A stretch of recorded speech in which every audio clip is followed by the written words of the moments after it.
రామ్ టాక్‌కి తిరిగి స్వాగతం. మార్చి 14 దేశవ్యాప్తంగా హోలీ పండగ జరిగిన రోజు. కానీ తెలుగు రాష్ట్రాల్లో జనసేన పండగ జరిగిన రోజు. అదే ఉత్సాహం ఉరకలేసిందిక్కడ. అదేమి సభ, అదేమి సభ. చిత్రాడ సభ చరిత్రలో నిలిచిపోతుంది. మధ్యాహ్నం 12 గంటలకే సభా ప్రాంగణం నిండిపోయింది. అయినా బయట వేచున్నారు జనమంతా కూడా. ఎవ్వరూ కూడా రాత్రి 10:30 దాకా కదలకుండా కూర్చున్నారు. ఎండలు ఎండ తీవ్రత చాలా ఎక్కువగా ఉంది. అది జన సైనికుల క్రమశిక్షణ.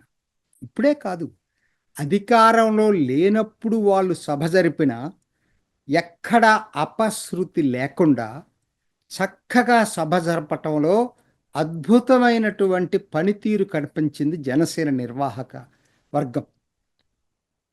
ఇవాళ చిత్రాల్లో జరిగినటువంటిదైతే లక్షలాది మంది జనం 11 సంవత్సరాలు పూర్తి చేసుకొని 12వ సంవత్సరంలో ప్రవేశించినటువంటి సందర్భంలో జరుగుతున్నటువంటి ఆవిర్భావ సభ.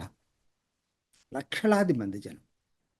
అసలు కనీవినీ ఎరుగని ఆ జనం అసలు అంటే చెప్తున్నాను కదా, ఎప్పుడు జనసేన అంటే వీళ్ళెవరు బిర్యానీ పొట్లాలిచ్చి తెప్పించిన వాళ్ళు కాదు, మందు పోసి తెప్పించిన వాళ్ళు కాదు.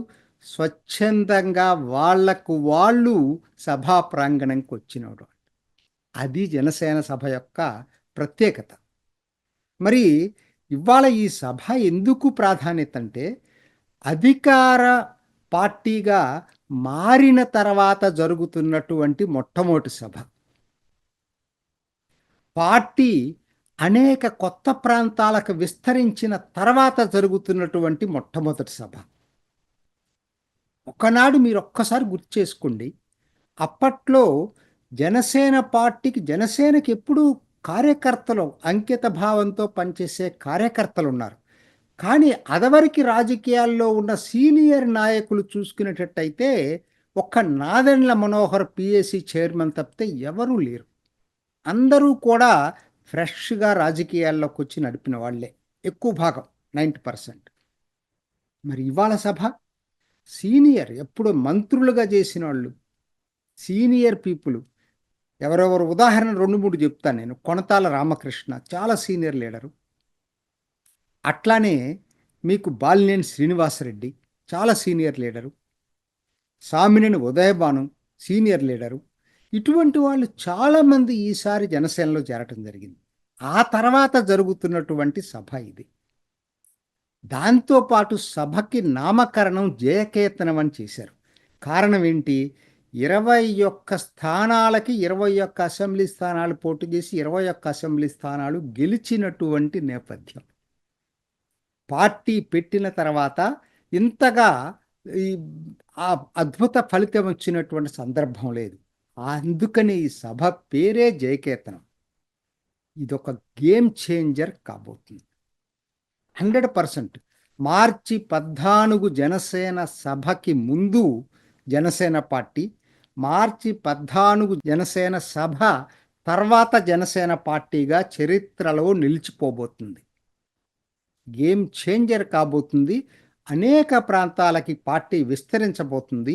ఎన్నో మొత్తం రాష్ట్ర వ్యాప్త పార్టీగా త్వరలో రూపుదిద్దుకోబోతుంది. అరే ఈయన పవన్ కళ్యాణ్, నేను చెప్పడానికి కొత్తగా ఏముండదు.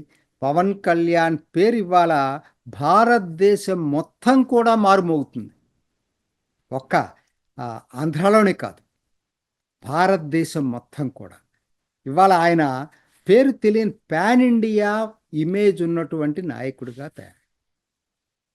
దేశభక్తి, జాతీయ భావాలు ఉర్రూ తలుగుతూ ఉంటాయి ఆయన స్పీచ్లో. ఇవాళ మాట్లాడింది ముఖ్యంగా ఆయన మూల సిద్ధాంతాల్లో ఒకటైన ప్రాంతీయ భావాల్ని విస్మరించని జాతీయ భావం ఆయన ప్రసంగంలో తొణికిసలాడి. ఏమి స్పీచ్ అది!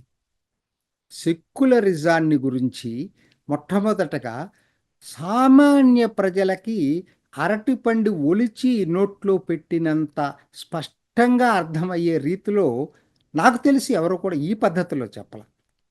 ఇంతకన్నా బెటర్గా సిద్ధాంతపరంగా చెప్పుండొచ్చు. కానీ సామాన్యులకు అర్థమయ్యేటువంటి భాషలో అద్భుతమైన ప్రసంగం చేశాడు. కొహనా సెక్యులర్ వాదులకి చెంప పెట్టులాగా ఉపన్యాసం ఉంది. అదే కాదు, ఉత్తరాది దక్షిణాది దాని మీద డీలిమిటేషన్ ఒకటి కాదండి. భాష మూడు మూడు భాషలు, 2 భాషలు దాని మీద, బహుభాషలు ఎందుకు కావాలనే దాని మీద అద్భుతమైన ప్రసంగం. అసలు ఎక్కడుందండి దక్షిణాది ఉత్తరాది అనేది? ఈ డిఎంకే దీనికి మూల కారణం బ్రిటిష్ వాళ్ళు. ఆ రోజు స్వాతంత్ర పోరాటాన్ని నీరుగార్చడానికి జస్టిస్ పార్టీ పేరుతోటి కులాల పద్ధతుల్లో హిందువులను విభజించి సమాజాన్ని చీల్చి పరిపాలన చేయటానికి జస్టిస్ పార్టీని క్రియేట్ చేసుకున్నారు. దాంట్లో నుంచి వచ్చిందే తర్వాత ఆ పెరియార్ భావజాలం, దాంట్లో నుంచి వచ్చిందే డిఎంకే భావజాలం. వాళ్ళు ఇవాళ మొత్తం దేశ అసలు సెషనిస్టిక్ అంటే వేర్పాటువాద ధోరణులు పెరిగిపోయినాయి. రూపాయి, తమిళ రూపాయి పెడతామంటారు, దాని మీద కూడా చక్కగా వివరించాడు పవన్ కళ్యాణ్. తర్వాత అసలు ఎక్కడుందండి? అసలు ఎవరండి సనాతన ధర్మాన్ని గురించి ఇంత మాట్లాడుతున్నారు? ఎవరు ఇవాళ? కేదార్నాథ్లో మఠం ఉంది, ఎవరిది? శంకర మఠం ఉంది. ఎవరు స్థాపించారు అది? దక్షిణాది అత్యంత కేరళలో ఉన్న కాలడిలో పుట్టినటువంటి ఆది శంకరాచార్యుడు స్థాపించాడు. ఎక్కడ దక్షిణ ఉత్తర ఇదంతా నాకు అర్థం కావట్లా. నా చిన్నప్పుడు కాశీకి బండ్లు కట్టుకుని వెళ్ళేవాట మా నాయనమ్మ చెప్పేది. సో ఇవాళ ఈ ఒక్క రాజకీయ రాజులు చాలామంది ఉండేవాళ్ళు, కానీ సాంస్కృతికంగా ఆధ్యాత్మికంగా ఈ భూమి ఎప్పుడూ కూడా ఒక్కటే.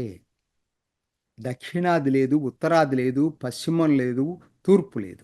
ఇదంతా కూడా ఈ రాజకీయ నాయకులు క్రియేట్ చేస్తున్నటువంటి కల్పన. అదే పవన్ కళ్యాణ్ ఇవాళ చెప్పగలిగాడు.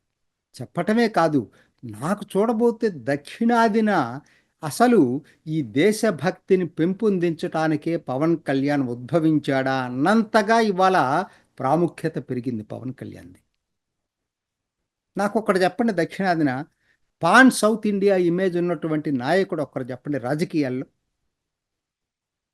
మీరు తెలంగాణకి వెళ్ళండి, ఆంధ్రాకి వెళ్ళండి, తమిళనాడుకి వెళ్ళండి, కర్ణాటకకి వెళ్ళండి, కేరళకి వెళ్ళండి, ఎక్కడికి వెళ్ళినా ఇవాళ పవన్ కళ్యాణ్ పేరు తెలియని వాళ్ళు రాజకీయాల్లో ఎవరు లేరు.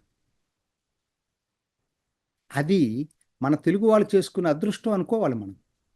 దాంతోపాటు ఆయన సనాతన ధర్మాన్ని భుజానేసుకొని ప్రతి చోట చేస్తున్నటువంటి ప్రచారం ప్రతి ఒక్కరిని కూడా ఆకట్టుకుంటుంది. ఇది ముందు ముందు ఎలా మారుతుందో ఇప్పుడు చెప్పలేను, కానీ చాలామంది ఈవెన్ సభలో కూడా ఒకరు చెప్పారు, ఆయన దక్షిణాది మోడీ అని అందరూ అంటున్నారని. పంతం నానాజీ, కాకినాడ రూరల్ ఎమ్మెల్యే చెప్పాడు. నాకు కొంతమంది ఇంకో రకంగా ఎట్ట చెప్తున్నారంటే, ఉత్తరాదిన యోగి, దక్షిణాదిన పవన్ కళ్యాణ్ అలా పోలుస్తున్నారు. ఇవాళ సనాతన ధర్మ పరిరక్షకుడుగా జాతీయ భావాల్ని పెంపొందించే దశ రాజకీయాల్లో తీసుకొస్తున్నటువంటి వ్యక్తిగా పవన్ కళ్యాణ్ దక్షిణ భారతాన మేటి నాయకుడుగా ఉన్నాడు. ఆయనతోటి పోటీ సరితూగలిగిన నాయకుడే లేకుండా పాన్ ఇమేజ్ ఉన్నటువంటి నాయకుడుగా పవన్ కళ్యాణ్ ఎదిగాడు. అందుకే పిఠాపురం జనసేన ఆవిర్భావ సభ కీలక ఆంధ్ర రాజకీయాలను మలుపు తిప్పటమే కాదు, దక్షిణ భారత రాజకీయాలను కూడా మలుపు తిప్పే సంఘటనగా మారబోతాం. ఇది ఈనాటి రామ్ టాక్. ఇంకొక ఎపిసోడ్లో మళ్ళా కలుసుకుందాం. నమస్తే. చూసారు కదండి, మరి ఈ వీడియో కనుక మీకు నచ్చినట్లయితే ఒక లైక్ కొట్టేసి మీ అభిప్రాయాన్ని కూడా కామెంట్ బాక్స్లో తెలియజేస్తూ ఇలాంటి ఇంట్రెస్టింగ్ అప్డేట్స్ కోసం మా ఛానల్ని సబ్స్క్రైబ్ చేసుకోండి.